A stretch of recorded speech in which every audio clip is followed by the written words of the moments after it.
We grew up there. My father had a business we had Black Angus cattle, Belgian horses that he hooked up once a year to pull the manure spreader because they were going to earn their keep. And he also hooked them up on hay rides for the kindergarten classes in North Royalton, when North Royalton was just a tiny little place.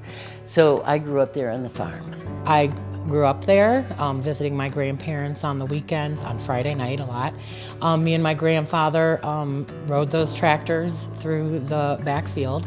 We did a lot of venturing. We had a pond there and we did a lot of fishing on the holiday weekends. We just had a lot of fun family gatherings there. And then when I had my children, they got to get out and be on the farm. We do live in the city, so it was like escaping to the country, and my kids got to play, and that was like the best thing that they got to enjoy with my mom and my grandma. My mother passed away. She had lived there 75 years. She passed away at the age of 93, and the farm passed on. Reality is reality, and it came time to sell the farm. Selling in general, for anybody who is in my position of having to do this, is quite a mind-blowing experience, even though you're older and you think you know something. And this is what I want people to know. There's a lot of sharks out there. And so going through the auction process, the auction process was fabulous because it started with meeting Peter. You guys were having the meeting at the table, and Peter was like, "Oh no, you're coming to the meeting too." The fact that he even noticed that I was in the room and made it a family affair to come to the table, I knew he was the right one.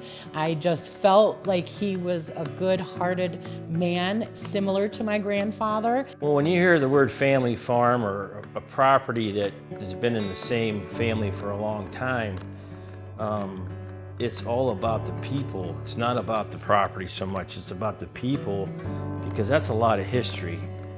And I guess that's the way I was raised. I was raised on a family farm that after my mom passed, we auctioned it off. So I went through that side of the equation as a seller side. But I remember as a young boy seeing a lot of tears and a lot of emotions, and people become part of a farm.